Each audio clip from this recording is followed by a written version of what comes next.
రాజశేఖర రెడ్డి గారి ఆత్మ ఎలా తీసుకుంటారు చెప్పండి. నిజంగా ఈ బాధ చెప్పండి మేడం, మీరు ఎలా ఫీల్ అవుతున్నారు? అమ్మ ఎలా ఫీల్ అవుతుంది, నాన్న ఎలా ఫీల్ అవుతాడు ఈ సంఘటన చూసి? ఆయన ఆత్మ శోభిస్తూనే ఉంటది, అమ్మ కూడా బాధపడతారు. ఈరోజు రాజశేఖర రెడ్డి బిడ్డ పోరాటం చేస్తుందంటే ఎందుకోసం చేస్తుంది?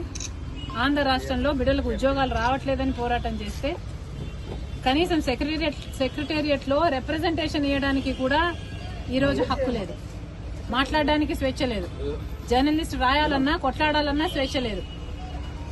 ఈరోజు కనీసం సెక్రటేరియట్ లో రిప్రజెంటేషన్ తీసుకోవడానికి ముఖ్యమంత్రి లేడు, హోంమంత్రులు లేరు, డిప్యూటీ చీఫ్ మినిస్టర్లు లేరు, మంత్రులు లేరు, కనీసం సీఎస్ కూడా లేరంటారు. ఇక వీళ్ళకి ఏం చేతనైంది? పరిపాలన చేతనైందా? వీళ్ళకి స్పెషల్ స్టేటస్ తేవడం చేతనైందా? పోలవరం ప్రాజెక్టు పూర్తి చేయడం చేతనైందా? విశాఖ స్టీల్ ప్రైవేటైజ్ అయిపోతుంటే దాన్ని ఆపడం చేతనైతుందా? క్యాపిటల్ సిటీ కట్టడం చేతనైతుందా? కనీసం మెట్రో అన్న తేయడం చేతనైందా? రైతులు ఆత్మహత్యలు చేసుకుంటున్నారు, అప్పుల పాలైపోతున్నారు, కనీసం పంట బీమా ఇవ్వడం కూడా చేత కాలేదు. బిడ్డలు ఆత్మహత్యలు చేసుకుంటున్నారు, ఉద్యోగాలు లేవు, నోటిఫికేషన్లు ఇవ్వడం కూడా చేత కాలేదు. రాజశేఖర రెడ్డి గారు వదిలి వెళ్లేసిన ప్రాజెక్టులు పూర్తి చేయడం కూడా చేత కాలేదు. మరి ఇదేనా రాజశేఖర రెడ్డి గారి వారసత్వం అంటే?